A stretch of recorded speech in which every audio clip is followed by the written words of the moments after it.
Ready for some speedball? Let's go.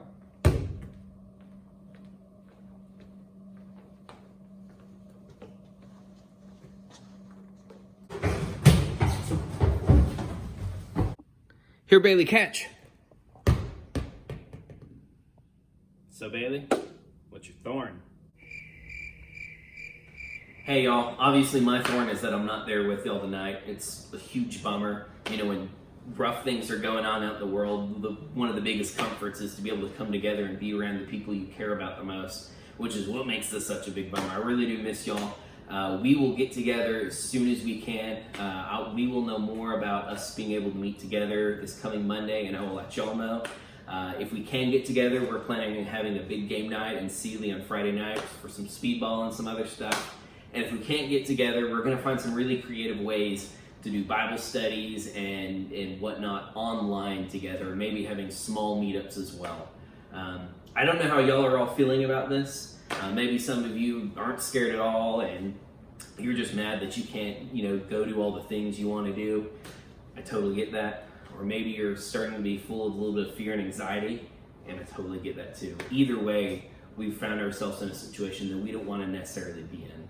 And so my encouragement for us all, that I'm telling myself as well, is to channel that kind of anxiety or that fear or that anger about, things not going exactly the way you want it. And instead of focusing it on you, focusing on ways that we can help people in our community.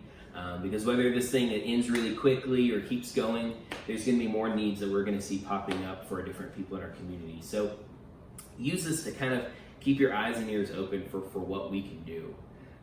One of my favorite stories is The Lord of the Rings. I was able to watch it over the last week when we couldn't leave the house, and so I just filled up a lot of my time with movies.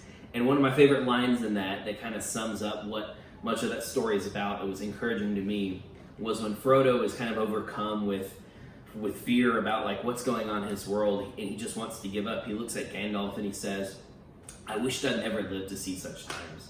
And Gandalf responds to him, "So do all who live to see such times. But it's not up to us to decide the times that we live in, but only what to do with the time that is given us." So that's my question for us. What are we going to do with this time and this situation we're in? I hope that we're going to find ways to reach out to our community and be a light and be salt in this world. I will be looking for ways for us to be able to try to serve our community together. As was preached a couple Sundays ago at First Protestant from Esther, it's really a similar kind of situation that Frodo found himself in when Esther was scared about what was going to go on in her world, where some people were wanting to wipe out her family and her nation. She was in a unique position. It was a dangerous position, but it was a position that she could use to help others. And the advice she was given is, maybe you were placed in this time for such a time as this. So I would just encourage us all to think about where we are, that maybe God has placed us here for such a time as this, so that we can go out and be salt and light in our world.